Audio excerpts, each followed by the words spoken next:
Yop les pilotes et bienvenue dans le paddock pour ce deuxième épisode des anecdotes du paddock avec pour sujet aujourd'hui la Ford Mustang. C'est parti.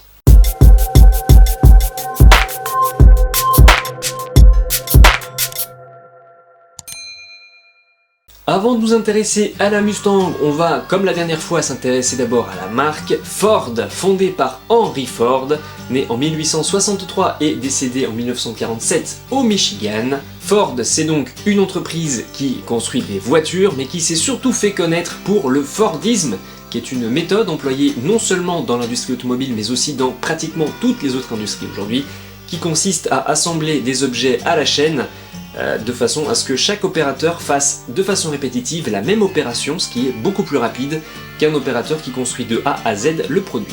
Le premier exemple de Fordisme, c'était la Ford modèle T qui s'est vendue à 16 millions d'exemplaires, ce qui dans les années 10-20 était tout de même un excellent score.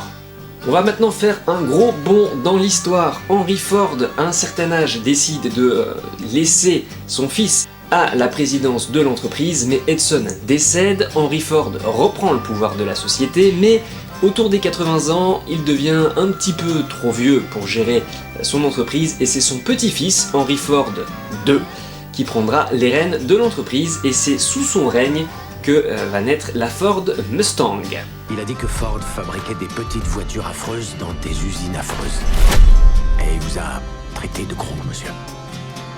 L'idée de base de cette Mustang, attirer une clientèle plus jeune, désireuse de liberté et ne souhaitant pas s'attacher à une grosse berline qui était jusqu'alors les reines des routes américaines. 2368 $, ce sera le tarif de base de cette Mustang en 1964. Pour y parvenir, les premières Mustangs seront basées sur des châssis de Ford Falcon, on reprend le châssis mais aussi les mécaniques, et à ce tarif de base de 2368 $, pas de V8 sous le capot, mais un plus petit 6 cylindres en ligne équipé d'une boîte manuelle à 3 rapports. Nous sommes le 17 avril 1964 quand la Mustang arrive enfin sur le marché. Elle fera un carton dès son premier jour de vente, un point tel qu'on a tendance à penser que c'est la première pony car. Eh ben non, c'est pas elle.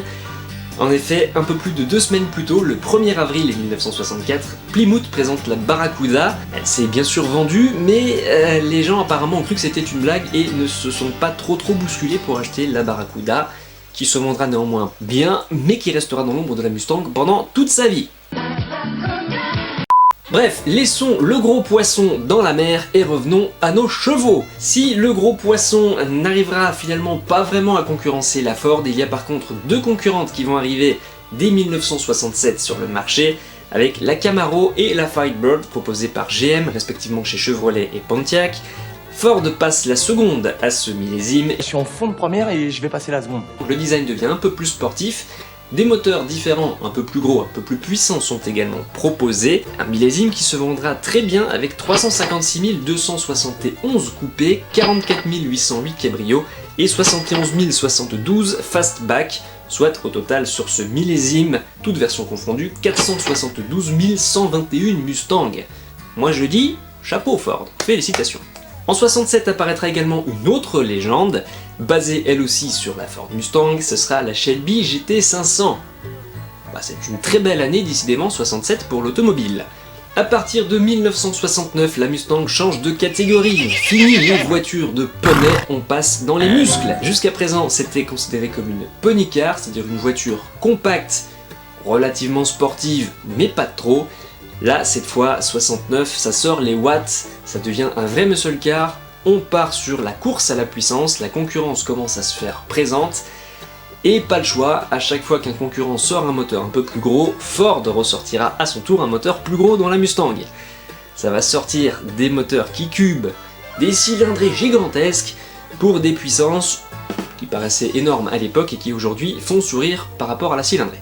La première génération de Mustang cédera place à la Mustang 2 en 1974, après s'être écoulée pour un total de 2 979 279 exemplaires en une dizaine d'années. Pas mal! De façon à brouiller un peu les pistes de la concurrence, il est également à noter qu'une petite sœur sera proposée à la Mustang, tout comme la Firebird et la Camaro sont des jumelles. Eh bien, Mercury proposera la Cougar, techniquement basée sur une Mustang, mais avec un placement un petit peu plus coupé, GT, haut de gamme, avec un peu plus d'accastillage chromé, un peu plus d'équipement aussi, mais globalement avec la même plateforme et les mêmes mécaniques.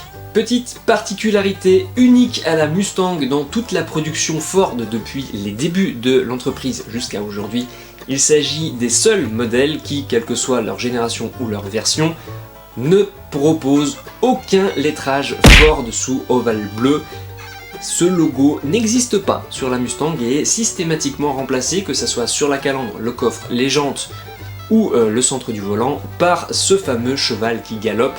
Cheval bien sûr de type Mustang, d'où le nom de la voiture, vous l'aurez compris. Je vous ai compris. Il existe ceci dit quelques exemplaires de Mustang qui ne suivent pas cette particularité. La première, ça a été la Mustang vert métallisé du film Bullitt. Ford, il n'a pas souhaité sponsoriser le film et eh bien, il a été décidé de retirer tous les badges. Ça fera d'elle une voiture mythique et sera l'effet de vendre encore plus de Mustang. Et aujourd'hui encore, Ford surfe sur la vague de ce film qu'ils n'ont pas voulu sponsoriser avec la Mustang Bullitt actuelle. Oui, c'est dingue quand même comme histoire de voir qu'un constructeur arrive à retourner comme ça l'histoire. Ils sont quand même vachement Ford chez Ford, à moins que ça soit l'inverse, je sais plus. Aujourd'hui, la Mustang de 6ème génération est toujours présente sur les routes, c'est toujours un très gros succès commercial partout dans le monde, puisqu'elle est à présent vendue partout et plus seulement aux États-Unis comme c'était le cas pour les premières générations. Cette nouvelle Mustang accueille donc en entrée de gamme non plus un 6 cylindres mais le petit moteur EcoBoost de la Focus RS, enfin quand je dis petit moteur pour les Américains, car chez nous c'est déjà un beau bloc. Les V8 sont bien sûr toujours disponibles sur les versions haut de gamme. La Bullitt donc est toujours présente au catalogue avec le V8 mais sans les lettrages Ford Mustang habituels et surtout sans l'inscription 5 litres V8 sur l'aile qui est pratiquement le seul moyen de reconnaître une EcoBoost d'une V8. Bien que la Mustang reste un beau succès pour Ford aujourd'hui, le constructeur se prépare au changement. En effet, entre l'avenir de l'automobile qui doit penser à la nature et la concurrence qui pousse le marketing à se réinventer chaque jour, quitte à partir dans tous les sens et que ça ne ressemble à rien, Ford a annoncé en 2018 vouloir créer une famille Mustang. Ford voit l'avenir de la Mustang comme une gamme à part entière, dont le dernier modèle, nommé Mach-E, est un SUV électrique qui reprend quelques gimmicks des modèles historiques nommés Mustang, comme par exemple ses feux rouges en 3 parties, l'absence de l'ovale bleu remplacé par le cheval au galop. Après, est-ce que c'est une bonne idée ? Je ne sais pas. On veut que l'avenir fasse des voitures qui consomment moins et on fait des voitures hautes sur pattes qui ont de la prise au vent. Ça n'a absolument aucun sens. Je ne sais pas ce que vous en pensez, mais moi, les SUV, c'est pas mon dada. Mustang, dada, vous l'avez ? Non ? Ok, bref. Revenons à nos poneys. Si ce type de modèle est nécessaire à la survie des bagnoles qu'on aime, pourquoi pas, le principal après tout, c'est que la Mustang originale reste au catalogue de Ford. Si comme moi vous n'êtes pas fan des SUV, c'est pas compliqué, n'en achetez pas.